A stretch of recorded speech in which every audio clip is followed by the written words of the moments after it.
fleurs ou les analyses de la période coloniale, parce que vous savez, je ne vais vraiment m'arrêter, mais je voudrais simplement dire une chose, c'est que j'ai eu un parcours un peu particulier. Quand j'étais gamin, j'étais à Hyères-les-Palmiers, à Galaxin et tout, et je suis reparti au Maroc et je suis venu pour les études secondaires et j'ai fait mes études supérieures ici, et j'ai un grand respect pour un professeur de l'université de sciences et techniques de Lille, avec qui j'ai enseigné. Eh bien, lorsque je vois cela, je vois le Maghreb et je vois la France. Effectivement, quand j'allais au lycée, je passais devant la grande cathédrale de Port-Lyoté, Kénitra.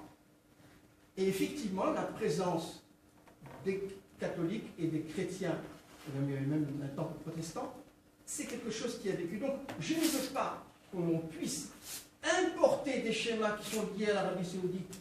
Le passé de la France est une passerelle entre les pays du Maghreb et la France. Et il y avait une présence, et il y avait un parfait œcuménisme qui se développait et une parfaite entente entre les communautés.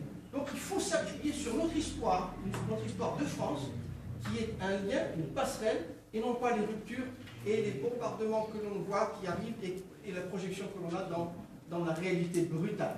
Donc il faut revenir. Pour nous, c'est la cohésion sociale, c'est le fait qu'en France, nous sommes condamnés à l'intelligence. Nous ne pouvons pas, par ce qui nous arrive et ce qui nous tombe dessus, faillir. Il nous faut être intelligents pour dépasser les images horribles, et je parle en tant que musulman, horribles de Mera, de Mouche, de Daesh, de tout ce qui nous arrive. Il faut absolument qu'il y ait un lien social entre nous qui nous permette intelligemment. Et il y a, dans la communauté musulmane, des gens qui veulent effectivement rejoindre cette façon de voir. Il va y avoir également au mois de décembre une espèce de colloque entre les imams des Alpes-Maritimes pour pouvoir justement se poser ces questions de la conséquence de ce qui nous arrive. Et il faut qu'il y ait effectivement dans la communauté musulmane qu'il y ait des réactions saines, j'appellerais saines, et elles existent, les prémices sont là. Je m'excuse de ne pas avoir posé de questions. Au départ, je voulais parler d'une question.